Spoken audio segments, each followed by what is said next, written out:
Magandang buhay mga kamanlalakbayan, ito si Brother Ivan Panganiban at narito po tayo sa ika-27 na National Shrine po sa bansang Pilipinas, ang pambansang dambana ng Mahal na Birhen ng Salambao dito po sa Bulacan. Itinatag po ang simbahang ito noong 1754 at itinalaga po sa mga patronang sa Santa Clara de Asis at saka po sa San Pascual Baylor.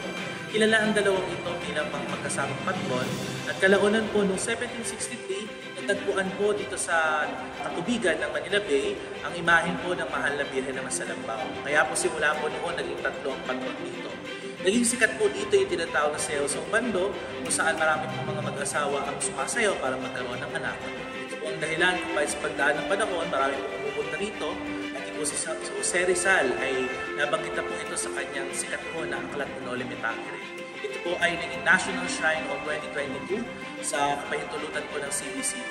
Tara po, tayo po ay tumayo sa bayan ng Bando. Manalangin tayo. Mahal na Birhen ng Salambao, ipanalangin mo kami narito ngayon sa iyong harapan.